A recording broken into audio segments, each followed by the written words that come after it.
केदारनाथ यात्रा की शुरुआत हुए अभी 3-4 ही दिन हुए थे और फिर से आफत की बारिश केदार घाटी में शुरू हो गई, जिसके कारण केदारनाथ धाम सहित चारों धामों के जो यात्रा मार्ग है उन मार्गों पर कई जगहों पर भूस्खलन हुआ और सोनप्रयाग गौरीकुंड के बीच में एक बार फिर जहाँ पे पिछली बार बहुत ही बड़ा लैंडस्लाइड हुआ था, वहाँ पर फिर से ऊपर से पत्थर और बोल्डर आने लगे। केदारनाथ धाम की यात्रा इसीलिए रोकी गई है ताकि जो यात्री है वो सुरक्षित रहे। केदारनाथ धाम के लिए जो श्रद्धालु पहुंचने वाले गौरीकुंड सोनप्रयाग में करीब 5-6 हजार श्रद्धालु रुके हुए हैं, जबकि प्रशासन लगातार ही यात्रियों से अपील कर रहा था कि आप 10 सितंबर के बाद ही यात्रा पर आए। उसके बावजूद भी बहुत सारे श्रद्धालु केदारनाथ धाम की यात्रा के लिए निकल पड़े और रास्तों में जहां तहां यात्री अभी फंसे हुए हैं। आप ये देखिए, चीरबासा में भी लैंडस्लाइड हुआ है, जहां पर पिछले दिनों भी भारी मात्रा में लैंडस्लाइड हुआ था। रास्ते पूरी तरह अभी सही हुए ही नहीं थे कि फिर से एक बार जो बारिश है उसने अपना विकराल रूप से बारिश बहुत ही ज्यादा तेज मात्रा में होने लगी, जिससे आप सामने की ओर देख सकते हैं। यहाँ पर पहले भी लैंडस्लाइड हुआ था और अभी भी यहाँ पे बहुत ही भारी मात्रा में पत्थर बोल्डर आए और कई सारे यात्री जो यात्रा मार्ग है वहाँ पे फंसे हुए थे, जिन्हें एक एक करके वहाँ से निकाल दिया गया। हालांकि दोस्तों, पिछले दिनों जब बादल फटा था उस तरह की परिस्थितियां अभी यात्रा मार्ग पे नहीं है।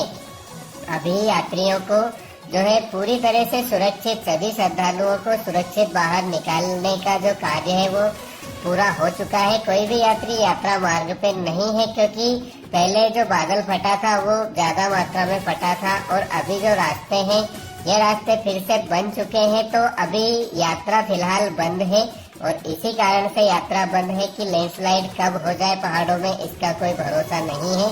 जब तक मौसम साफ पूरी तरह से नहीं हो जाता और खतरा पूरी तरह से टल नहीं जाता, तब तक जो है यात्रा की शुरुआत नहीं की जाएगी। और यात्रा में जब ऊपर से जब पत्थर बोल्डर आते हैं तो किसी को पता भी नहीं चलता और ऐसे में बहुत ही भारी मात्रा में कहीं न कहीं ऐसे पत्थर आ जाते हैं जो यात्रियों के ऊपर गिरने का डर हमेशा बना हुआ रहता है जब मौसम खराब हो। तो ऐसे समय में यात्रा को रोका जा रहा है। जितने भी श्रद्धालु यात्रा पर हैं सभी से निवेदन है कि कृपया शांति बनाए रखिए। जब मौसम ठीक हो जाएगा तब सभी श्रद्धालुओं को केदारनाथ धाम की यात्रा के लिए जाने दिया जाएगा।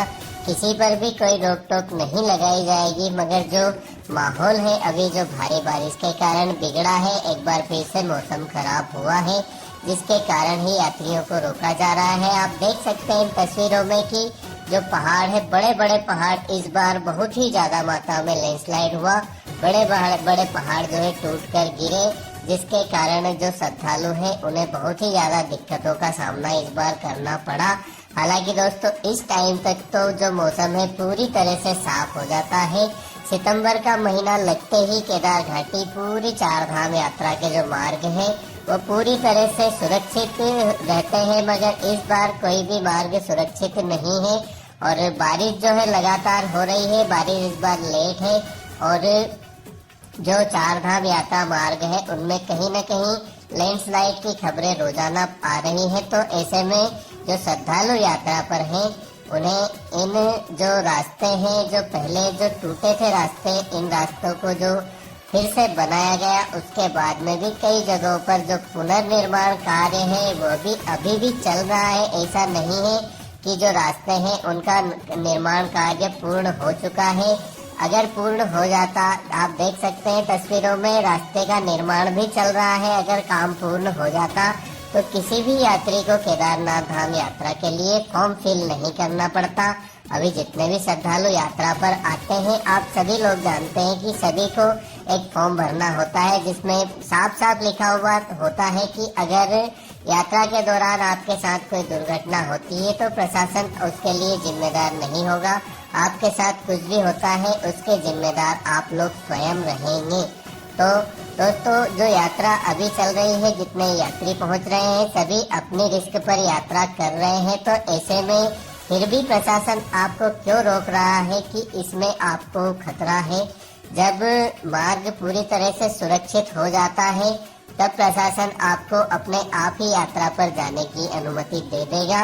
और आप सभी लोगों से मैं लगातार कहता हूँ, अपनी हर वीडियो में कहता हूँ कि जब तक मौसम पूरी तरह से साफ न हो तब तक आप घरों से न निकलिए। जब यात्रा पूरी तरह से चलने लगे, किसी फॉर्म की जरूरत न रहे, जितने भी श्रद्धालु जब नॉर्मल यात्रा चलती है उस प्रकार से श्रद्धालु यात्रा पर आने लगे, उसके बाद में आप घरों से निकलिए। मगर आप देखिए दोस्तों, फिर भी कितने सारे श्रद्धालु अभी यात्रा मार्गों पर हैं। सोनप्रयाग गौरीकुंड में करीब 6-7 हजार श्रद्धालु अभी रुके हुए हैं। वही दोस्तों, जो यात्री आ रहे हैं वह लगातार ही पहुंच रहे हैं सोनप्रयाग गौरीकुंड, फाटा, सिरसी, गुप्त काशी में कई सारे श्रद्धालु इन 2-3 दिनों में पहुंच चुके हैं। जो कि फिर से एक बार जैसे ही यात्रा शुरू होगी तो रास्ते में आपको बहुत ही ज्यादा श्रद्धालु के साथ में भीड़ देखने को मिलेगी। मगर अभी जो श्रद्धालुओं को छोड़ा जाएगा वह बहुत ही कम श्रद्धालुओं को छोड़ा जाएगा, क्योंकि मार्ग में जो रास्ते हैं वहाँ सकड़े रास्ते हैं, जिसके कारण श्रद्धालु पूरी तरह से वहाँ पे पहुँच सके। ऐसे में तो यात्रियों को कम छोड़ा जाएगा। जब यात्रा शुरू हुई थी ऐसे समय में भी बहुत ही कम श्रद्धालुओं को छोड़ा जा रहा था। मगर केदारनाथ धाम में जो यात्रा है फिलहाल बंद है, और जैसे ही यात्रा शुरू होगी उसकी अपडेट हम आपको दे देंगे। फिलहाल जहाँ पर भी है सुरक्षित स्थानों पर रहें, और अगर अपने घरों में है तो अभी फिलहाल यात्रा पे न निकले। हर हर महादेव, जय बाबा केदार।